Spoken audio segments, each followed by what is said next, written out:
A prominent football journalist from the United States has died while covering the World Cup in Qatar. Grant Wahl, 48, collapsed as extra time began in the Argentina-Netherlands game on Friday night. Early reports suggest he may have had a heart attack, but this has yet to be officially confirmed. Last month Mr. Wahl was briefly detained by Qatari authorities for trying to enter a stadium wearing a rainbow shirt, in support of LGBT rights. In a statement, the U.S. Soccer Federation said it was heartbroken by the news. Fans of soccer and journalism of the highest quality knew we could always count on Grant to deliver insightful and entertaining stories about our game, and its major protagonists, it said. In a tweet, Mr. Wahl's wife, Celine Gounder, said she was in complete shock, adding that she was so thankful for the support she had received from friends. Mr. Wahl celebrated his 48th birthday on Thursday with friends in Qatar, a day before he collapsed. He wrote on his website on Monday that he had been unwell in the last 10 days and was on a course of antibiotics for suspected bronchitis.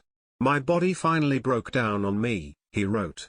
What had been a cold over the last 10 days turned into something more severe on the night of the USA-Netherlands game, and I could feel my upper chest take on a new level of pressure and discomfort. I didn't have COVID, I test regularly here, but I went into the medical clinic and the main media center today, and they said I probably have bronchitis.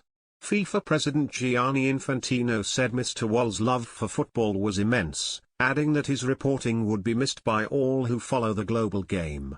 Tributes have poured in from several high-profile UK journalists. Henry Winter, chief football writer for The Times, told BBC News Mr. Wahl's death represented a desperate moment for the industry and football across the world. Anyone who met Grant was immediately enthused by him, he said.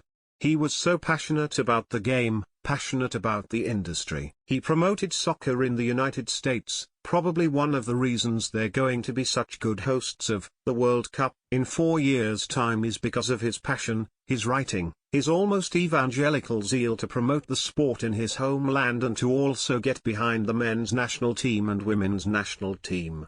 Winter also told the BBC how Mr. Wahl had spoken of his plans to run for FIFA president in 2011, which were ultimately withdrawn.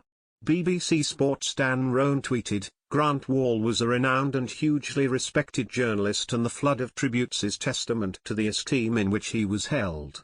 Major League Soccer Commissioner Don Garber tweeted, "We are shocked, saddened and heartbroken over the tragic passing of Grant Wahl. He was a kind and caring person whose passion for soccer and dedication to journalism were immeasurable."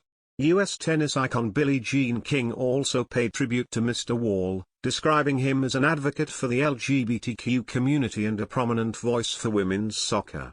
A spokesperson for the Qatari body responsible for planning the World Cup, the Supreme Committee for Delivery and Legacy, said, "We are deeply saddened by the death of the U.S. journalist Grant Wahl. Grant was known for his enormous love of football and was in Qatar to cover his 8th FIFA World Cup. He fell ill in the Lusail Stadium media tribune, during last night's quarter-final match between Argentina v Netherlands. He received immediate emergency medical treatment on site, which continued as he was transferred by ambulance to Hamad General Hospital. We are in touch with the U.S. Embassy and relevant local authorities to ensure the process of repatriating the body is in accordance with the family's wishes." Earlier this week, Mr. Wahl was presented with an award by Brazilian football legend Ronaldo for reporting on 8 consecutive World Cups. His first was in the US in 1994.